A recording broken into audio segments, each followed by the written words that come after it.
Hello students, आज हम लोग एक बहुत ही इम्पॉर्टेंट आइडेंटिटी जो कि क्लास 7 में पढ़ाया जाता है x raise to the power 0 is equal to 1, इसका प्रूफ देखने जा रहे हैं।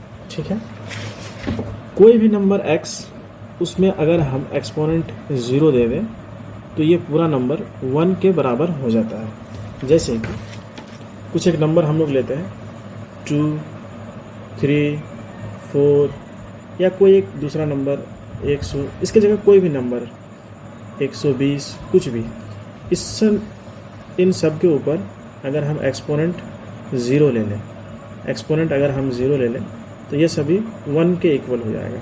किसके इक्वल हो जाएगा? 1 के इक्वल। कोई भी नंबर हो उस पर अगर हम एक्सपोनेंट 0 ले लेते हैं, यानी कि पावर 0 ले लेते हैं, तो वो नंबर कितने के बराबर हो जाता है? 1 के बराबर। इसमें कैसा भी नंबर हो सकता है, पॉजिटिव नंबर के साथ साथ नेगेटिव नंबर्स भी हो सकते हैं।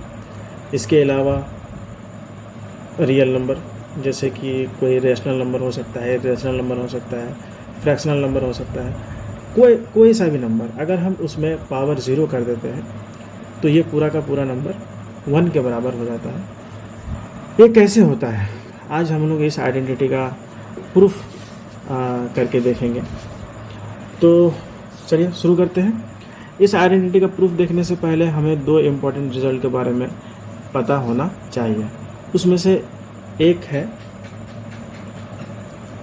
कि अगर कोई नंबर है a, इस पे एक्सपोनेंट है m, दूसरा नंबर है a और इस पे एक्सपोनेंट है n, और ये दोनों अगर डिवीज़न में है तो इसके एक्सपोनेंट्स का सब्ट्रैक्शन होता है, यानी कि इसके पावर आपस में घट जाते हैं। ये नंबर a और ये हो जाएगा m माइनस n।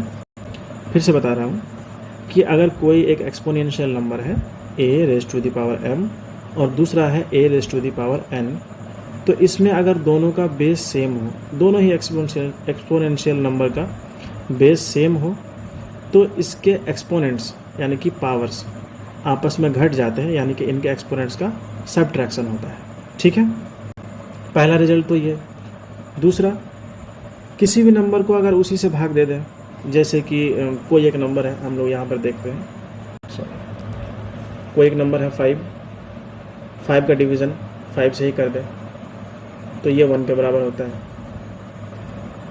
तो ये 1 के बराबर होता है। अगर 6 का डिवीज़न 6 से कर दें तो भी ये इक्वल टू 1 होता है। कोई भी नंबर x का डिवीज़न x से कर दें तो ये 1 के इक्वल होगा। ठीक है, मतलब ये है कि अगर किसी भी नंबर का डिवीज़न उसी से कर दिया जाए तो ये 1 के इक्वल हो जाएगा। ठीक है, कोई भी एक नंबर है x, अगर उसका डिवीज़न x से ही कर दिया जाए तो ये 1 के बराबर हो जाएगा। तो चलिए हम लोग बढ़ते हैं अपने प्रूफ की तरफ इन दोनों कॉन्सेप्ट के साथ। हम मान लेते हैं कि कोई एक नंबर है x जो एक नॉन ज़ीरो नंबर है। नॉन ज़ीरो नंबर होना ज़रूरी है, क्यों ज़रूरी है वो हम लोग देखेंगे। लेट कह सकते हैं, let x be a non zero real number. अगर x एक नॉन ज़ीरो रियल नंबर है तो x को x से ही अगर डिवाइड कर दिया जाए तो हमें मिलेगा 1। हमने अभी देखा किसी भी नंबर को अगर उसी से डिवाइड कर दिया जाए तो हमें 1 मिलता है। 5 को 5 से डिवाइड कर दे, 6 को 6 से डिवाइड कर दे, 7 को 7 से डिवाइड कर दे, -1 को -1 से डिवाइड कर दे, -3 को -3 से डिवाइड कर दे, x को x से डिवाइड कर दे, a को a से डिवाइड कर दे। हमेशा अगर हम किसी नंबर को उसी से ही डिवाइड करते हैं तो वो 1 के इक्वल हो जाता है। ठीक है, तो बात यहाँ तक क्लियर है। अब हम इसको लिख सकते हैं, अब वो अपोन की जगह हम इसको डिवीज़न के रूप में भी लिख सकते हैं। x अपॉन x का मतलब है x डिवाइडेड बाई x, और RHS में हमारे पास 1 है तो RHS में हम 1 रहने देंगे। अब अगर कोई नंबर है जिस पर कोई एक्सपोनेंट या कोई पावर नहीं दिख रहा है तो वहाँ पर 1 होता है।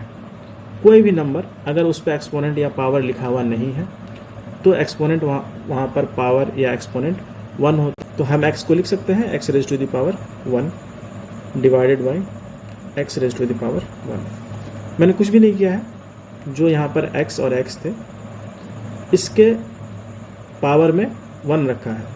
RHS में 1 है तो 1 ही रहेगा। अब हम लोगों ने अभी देखा कि अगर कोई दो नंबर है, दोनों का बेस सेम है और डिवीज़न में है, तो उनके एक्सपोनेंट्स, उनके पावर्स आपस में सब्ट्रैक्ट होते हैं। पहले नंबर में बेस है x, दूसरे नंबर में बेस है x। पहले नंबर का बेस भी x है और दूसरे एक्सपोनेंशियल नंबर का बेस भी x है, तो इसके पावर्स का हम सब्ट्रैक्शन कर सकते हैं। तो हम बेस के रूप में लिख देंगे x और 1 माइनस 1 इज इक्वल टू 1। ठीक है, यहाँ तक कोई दिक्कत नहीं। आगे x raise to the power 1 minus 1 तो 0 हो जाएगा, 0, एंड दैट इज RHS में जो 1 था वो 1 ही हो गया। तो हमें हमारा जो रिज़ल्ट चाहिए था वो मिल गया। इसको प्रूफ करने के कई सारे तरीके हैं, पर मुझे ये तरीका बहुत आसान लगता है। मैं जब भी पढ़ाता हूँ बच्चों को बहुत आसानी से समझ में आ जाता है, तो मैं यही तरीका प्रेफर करता हूँ। उम्मीद करता हूँ आप लोगों को समझ में आया होगा। और एक बात और, यहाँ पर नॉन ज़ीरो क्यों लिखा गया है? यहाँ पर नॉन ज़ीरो इसलिए लिखा गया है कि अगर x 0 हो जाए तो यहाँ पर डिवीज़न में 0 आ जाएगा, जो कि डिफाइंड नहीं है। तो इसलिए x को हमेशा हम नॉन ज़ीरो नंबर ही लेंगे। मैं उम्मीद करता हूँ कि आप सभी को ये आइडेंटिटी का रिज़ल्ट और इसका प्रूफ अच्छे से समझ में आया होगा।